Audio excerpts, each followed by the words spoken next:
At the hastily convened meeting of the Organisation of Islamic Cooperation in Istanbul, members recognized the Palestinian state with occupied East Jerusalem as its capital. There were strong condemnations too for both the US and Israel. The Palestinian President Mahmoud Abbas declared that Palestinians will no longer accept the US as a mediator in the Middle East peace process. In his strongest statement yet since Donald Trump's announcement, Abbas called the move a crime and urged the UN to take over the peace process.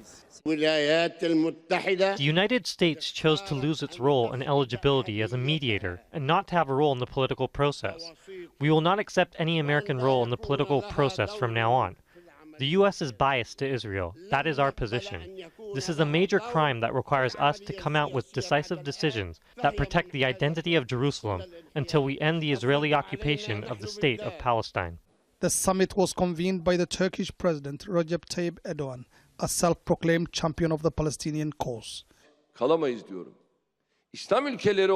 would like to call all nations around the globe to respect international law, to rise up and recognize Jerusalem as the occupied capital city of the state of Palestine.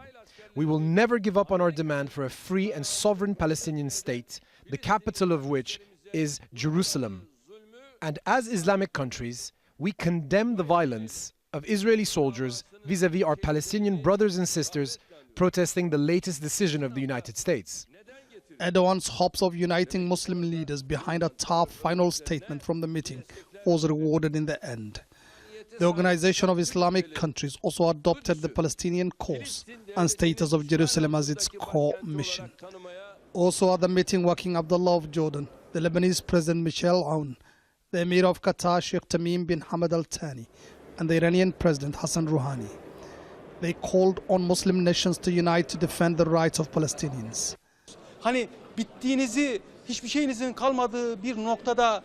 When you reach rock bottom, the only way you can go is up. Trump's declaration might be what the Palestinian cause needed to come back into the limelight. I see hope in the future. In a sign of cracks in the unity of the Muslim world, Saudi Arabia and Egypt were represented at a relatively junior level and took a back seat in the proceedings. In comments seemed to be aimed at Saudi Arabia, Iranian President Hassan Rouhani said the only reason Trump dared recognize Jerusalem as the capital of Israel was because some in the region were seeking to establish ties to Israel. Donald Trump's announcement last week prompted a massive outpouring of anger in the Muslim world. Tens of thousands of people took to the streets to denounce Israel and express their solidarity with the Palestinians. Muslim leaders today here had the opportunity to do the same. But everything from here on in depends on how the agreement they reach here gets implemented. Mohammed Ado, Al Jazeera, Istanbul.